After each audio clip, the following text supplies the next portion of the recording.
I love AEW. I think AEW is very important for the wrestling industry. Tony Khan is a good human being. You turned 50 this year. Do you think about that? Yeah, it feels crazy. I'm still like a kid at heart. It's been pretty public that your AEW contract's coming to an end. What's next? If it's re-signing there, if it's going back to WWE, what's important to you? What's important to me is the legacy, Jeff and I. We want to help younger teams, so it's very important to me that we're utilized in the right way, like a good run as tag team champions somewhere else. You always make time for the fans. I am blessed to be doing what I do. And I know without those people, I wouldn't be able to do what I do. You're looking really lean. Well, thank you. I've been working on myself. I saw you posted something on Twitter. You were at 204? Yeah. 204 is the lowest I've been. And that was down from 222, 223. The goal's 200? Yeah. 200 is the goal. Just being older, it's like being big and being bulky isn't going to change me at all. I'm Matt Hardy. I am who I am, right? I mean, I've been doing this 32 years.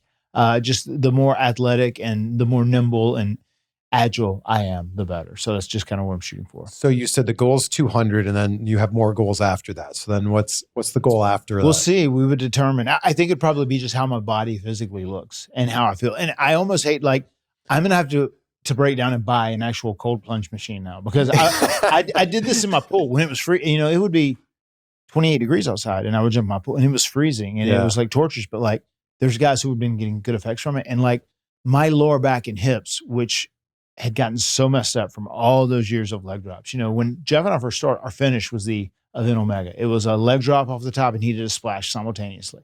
And we would do that every single night. I mean, that's when we were wrestling 10 nights straight, and then we'd have 4 days off, then 10 nights straight. And we did that like every night for a year, you know, and that was that hard ring back in the day that was built for the big monsters that were 350, 400 pounds, you know, not for guys who took a lot of bumps, and they changed that later, thankfully. But yeah, just my back was so beat up, but I could tell a huge change in the way my lower back and hips felt from doing those cold plunges. I mean, it really is legitimate. I also swear by cold plunging. I've been doing it like a year and a half now, 39 degrees every day. Yeah. And I live in California, so 39 feels really cold when it's, 70 or 80 out there. Yeah. I'll connect you with someone when we're done here. Yeah, no, that's great. Because I'm going to get one, because it is warmed up enough now that we're getting into spring in North Carolina. That just the water's still cold, but it's not as cold as it needs to be to get the desired effect, right? Yeah. At what stage of your career did you start to rethink the moves that you did and rethink the way that you work in the ring? I think a lot of it changed after the Unforgiven 2005 match against Edge, when I did the leg drop off the top. I'll never forget, I walked back through the curtain, and Ted DiBiase and IRS, Mike Rotundo, they looked at me and said, "Oh my God, how are you feeling after that?" And I said, "I have adrenaline going right now." I said, "Ask me tomorrow. Ask me tomorrow." But like, I couldn't walk straight for, like 4 weeks. Like I had a little kink in my step.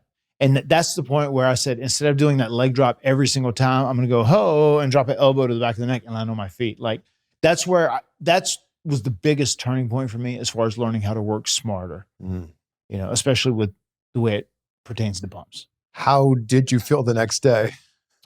Not as bad as I thought I would. I figured I wasn't going to be able to walk or move, but there were times over the course of the next couple of years where my lower back got really bad, just as an effect from that, especially if I was working hard. There's like different moves I started like changing that I wouldn't do necessarily, because there would be times where I'd bump in a certain way and then it would affect me where I couldn't get out of bed as easily or do whatever. There's just things that were like my back and hips were more vulnerable to. Is there something that when you wake up in the morning now that you're like, oh, that specific body part hurts?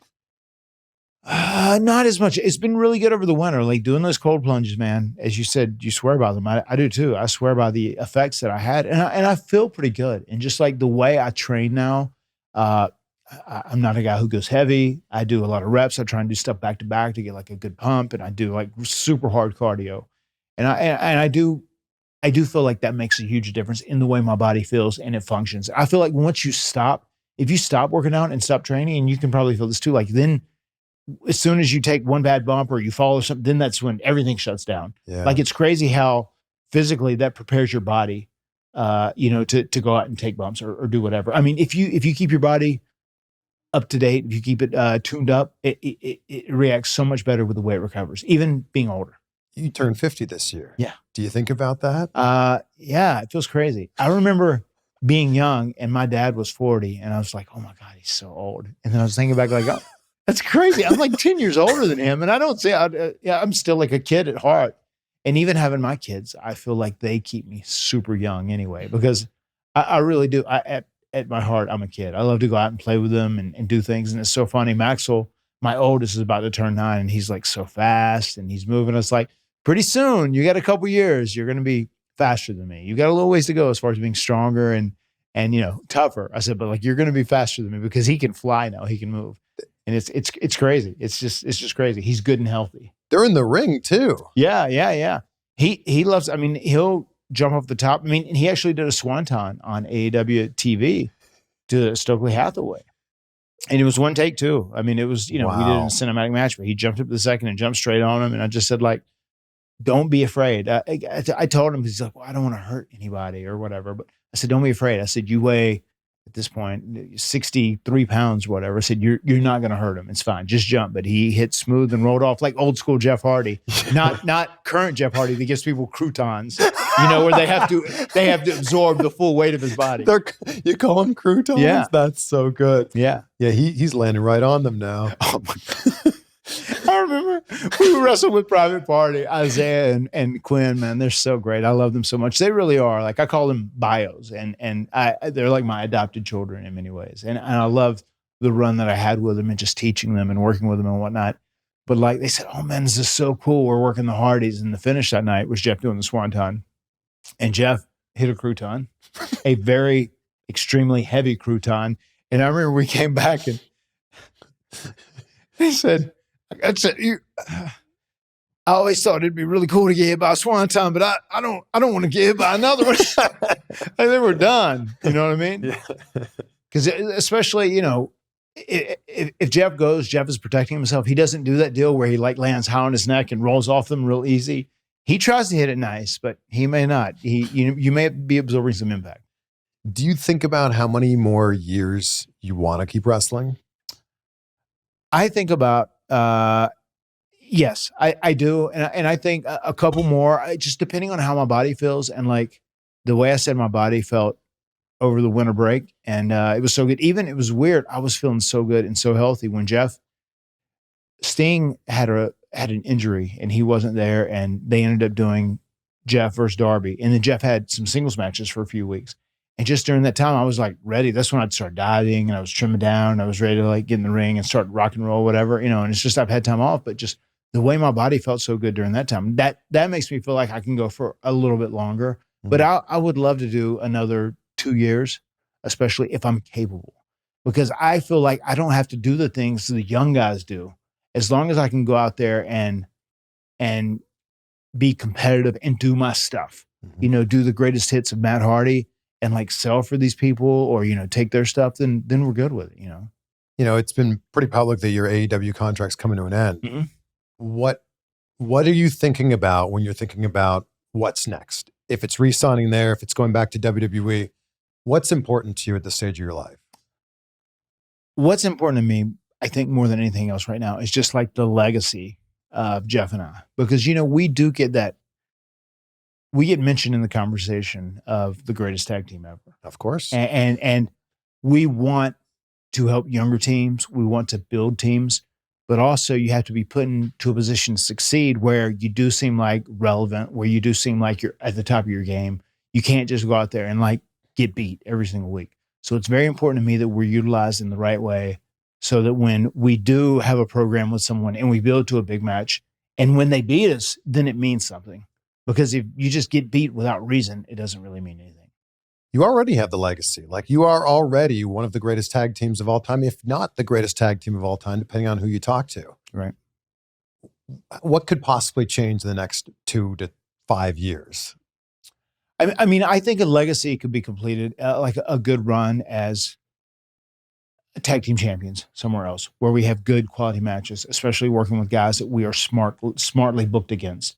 Because Jeff right now is in one of the best stages of his life that he's ever been in. This is throughout the entirety of his wrestling career. He's just got everything together in his personal life, which is really good. And he's also a maniac now that he's in this position. I mean, he gets up every morning at 5 a.m. and he does cardio for an hour. That's just kind of what he does, and that's his drill. But he's also taking really good care of himself, and he's got it together. So I think between him and I kind of going through this midlife transformation and trying to be in the best shape that we can possibly be, I do think there's legs in us like being successful as a tag team, wherever it may be. We'll get back to the conversation in just a second. This episode is brought to you by Policy Genius. And when I became a dad for the first time last May, a girl dad at that, I knew that getting life insurance was such an important thing so that my family would have a safety net if anything happened to me. But let me tell you, finding the right policy on your own can be both time-consuming and overwhelming.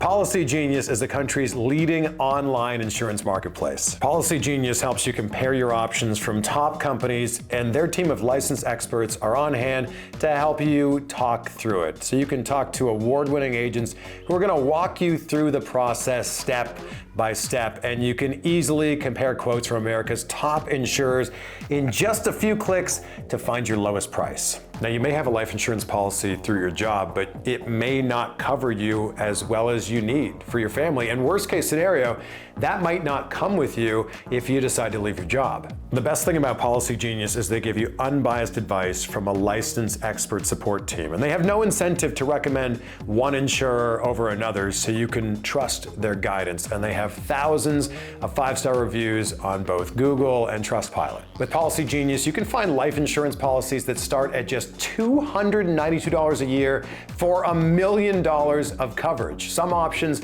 offer same-day approval so you can avoid unnecessary medical exams. So check life insurance off your to-do list in no time by going to policygenius.com/Chris Van Vliet, or just click that link in the description to get a free life insurance quote and see how much money you could be saving. There's a lot of people that are thinking, and WrestleMania 40 is right around the corner. We saw that pop at WrestleMania 33 when you guys surprised everybody. I think people are like, could this happen again? Is that a possibility? It's great that people think that. That makes me happy. It makes people excited. If you hear someone talk about a ladder match, are they going to show up? And that's great. So I don't know. It's pro wrestling, man, and in pro wrestling, never say never. Yeah, when ladder matches get talked about, Matt and Jeff Hardy are the names that immediately come to mind. That's cool, and I consider that a great compliment. I want to talk about WrestleMania 33. I was there. What a cool moment, and we've seen the behind the scenes of them. It was the best, man. It was the best. I'm so grateful we were allowed that moment. We've seen the behind the scene footage of how they snuck you into the building. When you went out there, can you describe what that wave of sound that hit you, how that felt? It's wild because usually when you're at the building at a televised event, a TV show or a pay-per-view, you've been out in the arena, right? And you've seen the landscape. You know what the ramp looks like. You know what the set looks like. You kind of have a good gauge of like how far it is to the ring and whatnot. We did a big signing at Evolve for like 5 hours a day, all of House Hardy. And then we took a picture when we came in from the airport, and I posted, I said, "Thank you, Orlando, for a great weekend. We beat the Lucha Bros, and we had a hell of a ladders war with the Young Bucks, and now we're heading back home after a 5-hour signing at Evolve that was packed." Yeah. And we literally went back to our hotel. Then we got picked up from our hotel, and then was driven around a little bit. And we got there 30 minutes before we were going to go to the ring. We went into a trailer, and in this trailer, the other teams came in. We went over the game plan once again, and then they left. And then we had about 5 minutes before we were going, they said, "Okay, it's time to go." And then they darted us out of the trailer, and then we go into the building, and we go up 3 flights of stairs. That's where Gorilla was, and it was crazy. My wife had Maxwell wrapped, and she was baby carrying Maxwell. Wolfie was in her tummy. So she's running up these stairs oh my God, how far do we have to go? And then we get up there, and then, myself and Jeff, we walk in, and then there's Vince, and there's Hunter and John Cena and Shawn Michaels. And I was just, hey, it's this great, this family reunion. It's crazy. You're saying hello to all these people. And then the next thing you know, the music hits and we go out, and then we go into this arena, and we haven't seen it. And it was so massive. And the pop was so loud. And usually when you think about things like that, I love to say, like, I remember it vividly, right? Just, it's like so crystal clear. You remember it vividly. But this was very surreal. It was like blurry around the edges of my vision. I was looking at people and, they're going, delay. Ah. And then like around the edges, it was blurry. It was like a dream. Wow. It's like, it was like the dream filter was on my eyes as I was walking to the ring. Wow. And it was just so crazy. And it was so overwhelming. And it was like surreal and blurry, but it was also, some of it was in slow motion. I was like, this, we were in TNA when they were like almost on the verge of going out of business. And the Broken Universe kind of helped to get them another TV deal and stay on TV. And, it's just like a little company that people thought weren't going to do anything. And now there's an arena full of tens of thousands of people doing the taunt that I made famous there, which was wild. And it was so strange to hear Michael Cole like say broken and like admit that this thing, because that wasn't happening at the time. Yeah. Right. They weren't like acknowledging other companies. So for you guys to come out to that massive pop and then Michael Cole to say broken was like, wait a second, like they know? Yeah. And then there was the question of, okay, now is this Matt Hardy that we're seeing? Or is this broken Matt Hardy? And it's like, I don't know. We'll have to watch to see. Yeah. That was all so cool to be able to watch. I worked, thank you for that. And I worked really hard to try and be like an in-betweener type figure, like still have these elements of broken Matt and then still be like original Hardy Boyz Matt. Because like we had that thing that happened right before that with Ring of Honor where TNA was, claiming the copyright deal. And we had that little legal battle. So I didn't go over the top, but I still wanted to keep it consistent in case we could get back there. And I wanted to go back there. And I remember Triple H said something to me a little later on. He said, hey, let's do old school Hardy Boyz. We can have a good run with that. And I could see down the road, then we get like a broken Matt Hardy run, and we can revisit that again. And I mean, he was definitely down for that. So I thought that was really cool of him. We could have seen broken Matt Hardy in WWE. Well, it ended up being Woken, but then that was only because of the legal reasons. But then it was settled like a week later. Yeah. Talk about timing issues, right? And then it was stuck with Woken. So, never say never, man. What I think's so fascinating about the legacy of the Hardy Boyz is, of course, one of the greatest tag teams of all time. But then you and Jeff individually have also had Hall of Fame careers. And that's what's so amazing. It's like you guys were able to do your thing as a tag team, then do your thing as individuals, and then do your thing as a tag team. And all of it as a whole is a Hall of Fame career. Oh, thank you. We've been very blessed. Especially with all the insane stuff we've done, we've been very blessed to stay healthy, and stay upright and continue to walk.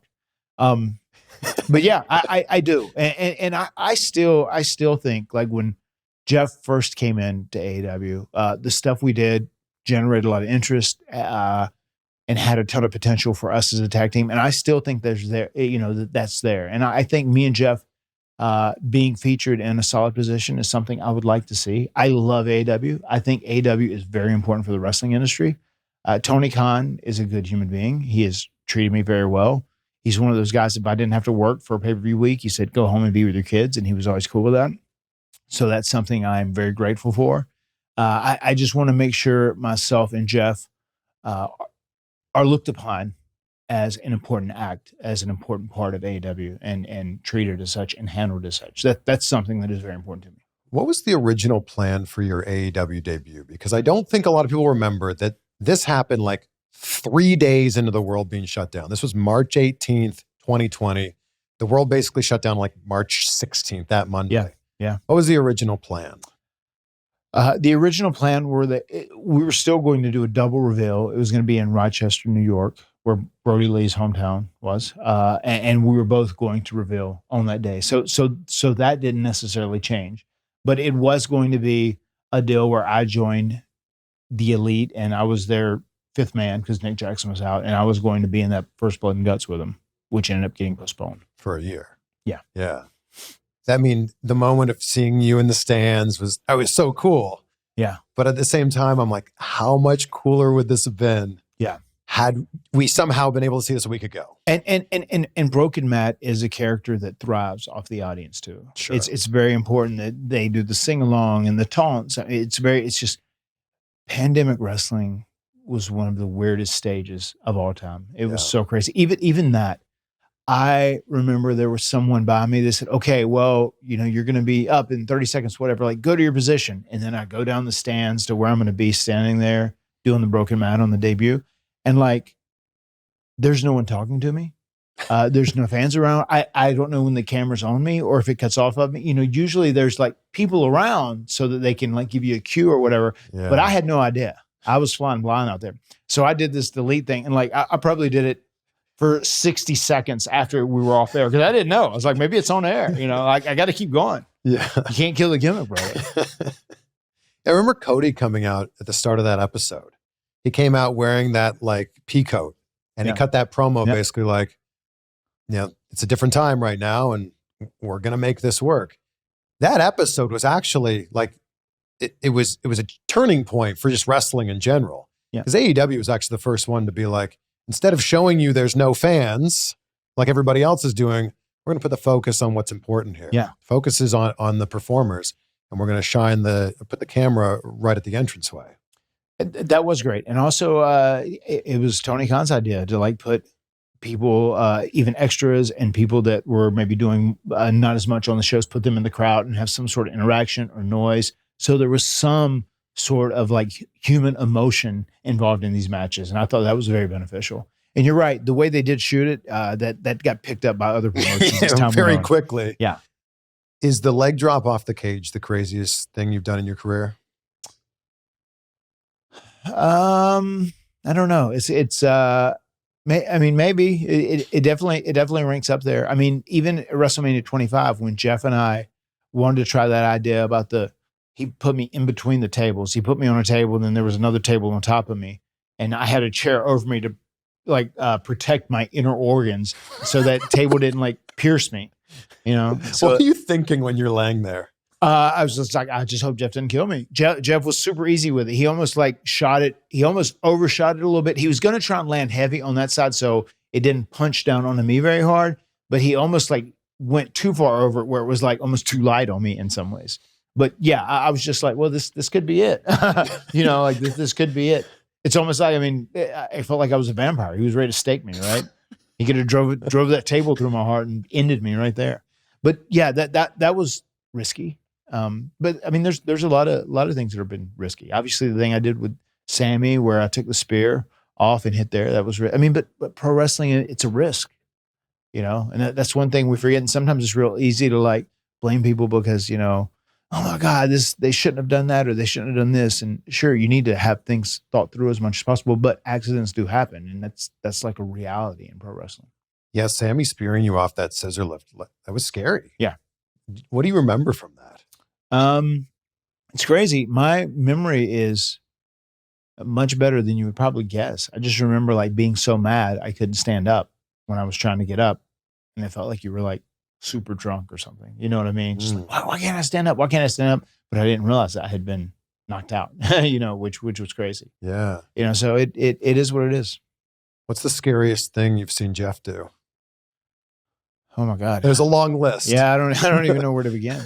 Still, I wasn't even there for it. When he did that long dive in TNA where he jumped off some sort of something high and like jumped over the stage through the table. It was really far and so high. And it's like, if he'd landed short on that and like hit the stage, that would have been disastrous. I remember seeing that and I'm thinking like, whoa. I didn't see it there live. Even when he did the deal, once again, I'll compliment Jeff on this. When we did the deal where I turned broken in our I Quit match in TNA, there was a little perch built up on the top of the stairs that he could stand up on and jump off. And he put me through a table there. And like, he was coming from a long ways down, but he once again took care of me. He like hit me and kind of rolled off of me. I did not get a crouton on this particular occasion. So thank goodness. What do you think the price has been to be Matt Hardy?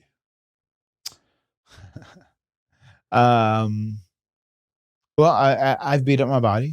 Jeff has too as well, but that's also something we knew came with the territory, is we want to be pro wrestlers. I feel blessed because this was my dream and my passion, and it's something I greatly enjoy.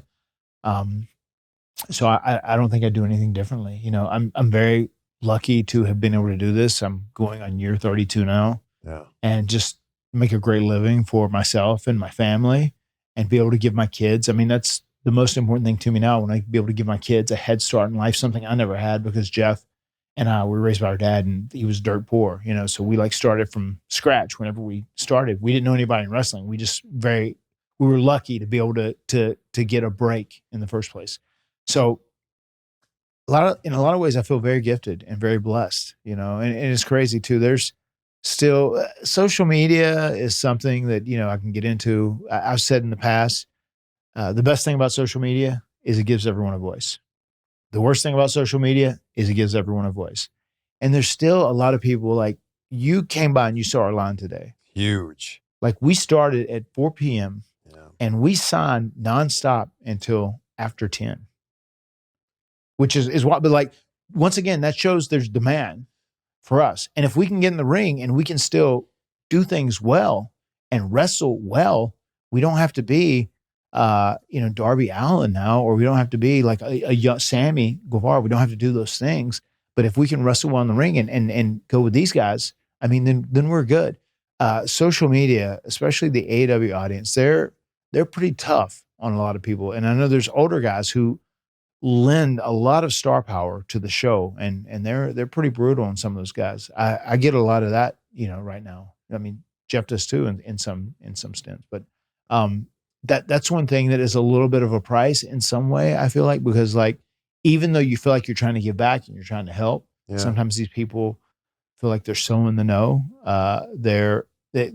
If once again, I say this too all the time, social media doesn't reflect reality, but if I let myself buy into that, it could be mentally taxing. You know what I mean? And I just, I don't. I'm able to read things with a grain of salt, and like, I've been through a lot when it comes to the internet, as far as that goes. You know what I mean? So I'm at that point now where, like, if it's not in real life and from someone I know, then I don't think twice about it. You can tell there's such an appreciation. Like, that was a long line. And you guys made that a moment for every single person who came up. That's what we try and do. And I feel like that's what's important. If I had met Macho Man Randy Savage, he was my first guy. And if he would have been super nice to me and just like gone out of his way to be super nice and friendly and have a conversation, I was like, that would have made me a fan for life. Yeah. And I feel like Jeff and I have a lot of equity with the fans, because we have always done that. Because, like, once again, I don't feel like some sort of star who's important or like, like supposed to like not interact in public. I mean, I love going in public and I love interacting with people. Somebody comes up and says, "Oh my God, can I have a picture?" Like, I'm never offended. I'm fine with it at any time. I'm very happy because this is what I wanted my life to be, and it is. You and Jeff did it for me 23 years ago. I met you guys at a pizza in Pickering, Ontario, Canada. Okay, yeah. And I mean, the line was so long, and you guys you made it. That's cool. Yeah, you made it a moment. And this is completely full circle now to be able to sit down with you and be able to have these conversations. So I just want to say thank you. Very cool. That's cool. Thank you. Thanks for saying that. I remember that. Pizza in Pickering. I remember that. That's crazy. It's so wild. And that is something that's so funny. Sometimes, just an autograph sense, there was one person who came through, they said, "Oh my God, do you remember me?" And I mean, I kind of have like, I've done this long enough that I kind of know how to do it. I go, "Look, your face looks very familiar." God, I can't put a name with it, but I don't, too many chair shots, I know, Sure. But it's so funny because, like, there are times where you'll meet someone where you met them for 30 seconds 18 years ago. And like, "Do you remember me? Do you remember me?" And it's, all right, like, I'm a middle-aged dude who's already who meets tens of thousands of people a year. Yeah.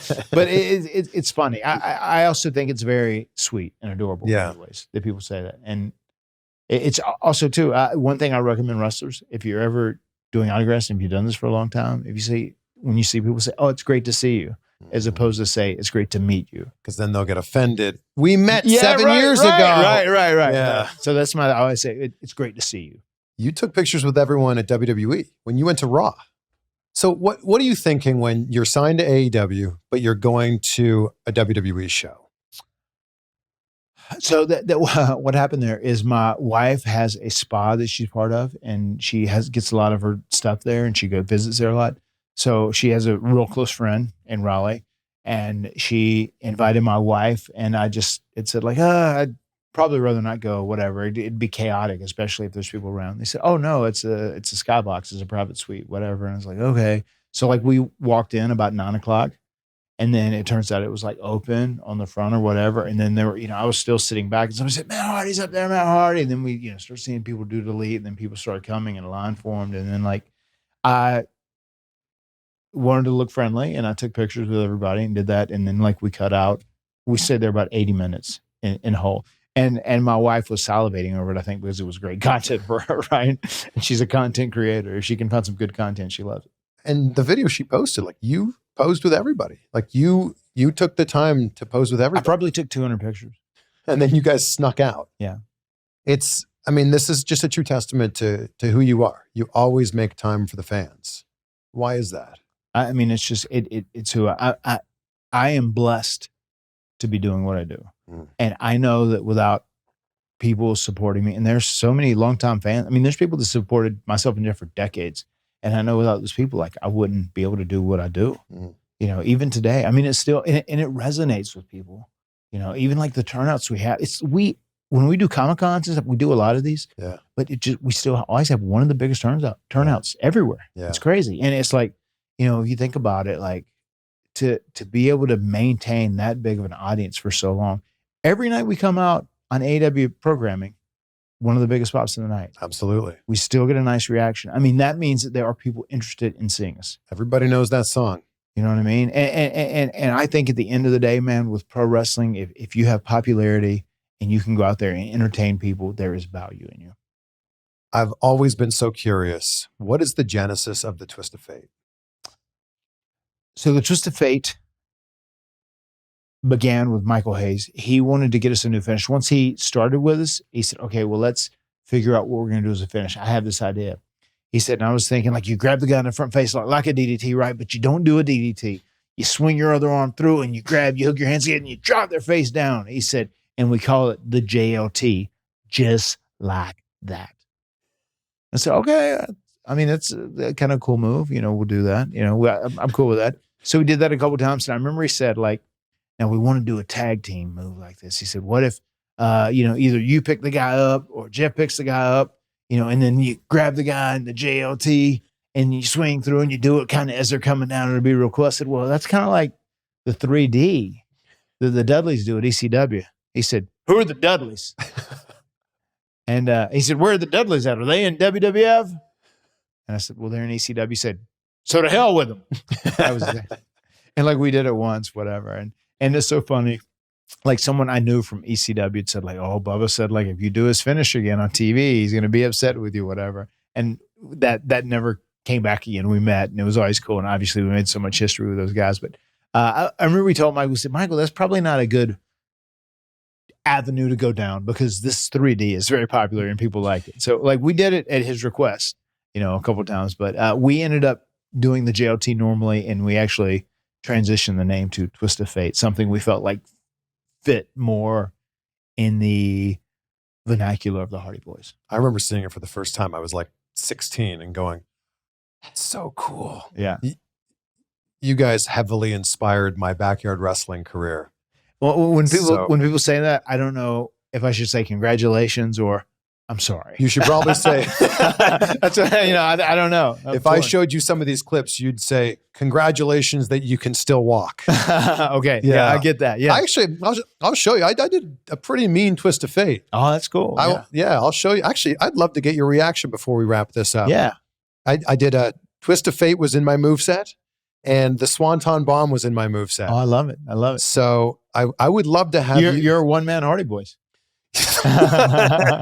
I'll scroll back here. I would love to have your input on what you thought of my Twist of Fate and what you thought of my Swanton. I thought it was actually pretty good.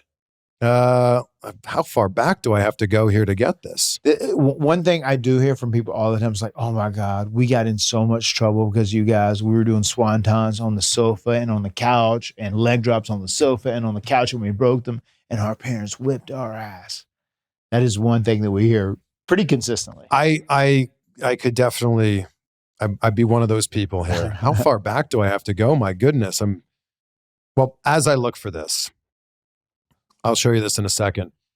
Just thank you for everything. Okay. All right. Right now, over the course of your entire career, thank you. And I end every interview with gratitude. It's such a big part of my life. What are 3 things in your life that you're grateful for? Same here. I'm very big on gratitude as well. Really? I love that. Very, very big on gratitude. The 3 things that I'm probably the most grateful for are my health, the chance that I've been given to live out my dream and passion and make a nice life for myself, because I know I'm very fortunate to. And the 3rd thing would be the health of my family and my children. That would probably be my 3 things I'm most grateful for. I love that. All right, I found it. Take a look here. All right. No, here we go. I may have lost it there. Is it the first one? Yes, I'm sorry. That's okay. We can even There the music here. Nice super kick, a swinging DDT. Oh, that was a nice twist of fate. Okay. Yeah. I think I did the wrong side though, no? On that one, I don't think you did. There's probably a few swantons in there. Yeah, I saw one earlier. There's a swanton. Yeah. Oh, it wasn't a crouton. It was an actual swanton. Super kicks. There's a twist of fate. It was right. Yeah. Was that twist of fate okay? Yeah. The first one was really good. I think this is just repeating. Yeah, now. loop, right? I'm gonna see the other one again. Okay. No, you did it with the right. You did the right way both times. Hey. Yeah. What would you rate it out of 10? I mean, I would give that first one a 7 or 8. I'll take it. That was strong. That was strong, especially on the ground. Yeah. The fact. Kudos. I'll give you the Michael Hayes nabes. Matt, thank you. I appreciate you. And if the 16-year-old version of me, Chris Sharp, my backyard wrestling character, like yeah. If Chris Sharp knew that Matt Hardy was watching his Twist of Fate, that would blow his mind. That's blowing my mind right now. I like it. It's Chris Sharp. This kid's got a future. He just needs to keep his feet on the ground, keep reaching for the stars. High voltage. Chicka chicka. Is that the noise? Yeah. Chicka chicka. I got that from the candy commercial. Oh, what is that? You know that? Isn't that the Ferris Bueller? It may be. I feel like it was in some candy commercial too. Someone's gonna in the comments be like, "How do you guys not know?" Yeah, right. Of course they will. But that's what. So when I was a kid, I was trying to get something out of the electrical shock socket, and I got shocked, and it like knocked me back. Dumb kid, right? I deal with dumb kids all the time, every day of my life. But I did that, and I was like, I survived. I said, maybe I can conduct electricity. I said, maybe I'm high voltage. That's how that came to be. That's why you thought you were like Spider-Man. Yeah, right. Exactly. Yeah, I was into Spider-Man too. Like, come on, I got to be a superhero in some capacity. I can absorb electricity. Thank you so much. Thank you. Appreciate you, man. Thank you. I do. Can I promote a plug? Plug away. I want to do a little plug. On WrestleCon weekend, myself and Jon Alba, we are bringing the Extreme Life of Matt Hardy to the WrestleCon Hotel, and we're going to be talking about the TLC years, which something I think is pretty popular. It's very cool. I just saw the Rivals episode that was on A&E, and that was very cool. I was very humbled to be a part of that, and they really told our story in a really, really solid way. And the other thing I was going to say is that my brother Nero, Jeff Hardy, he is going to be playing on Thursday night following the WrestleCon Pro Wrestling show. He is going to be playing a concert, and that's his passion now.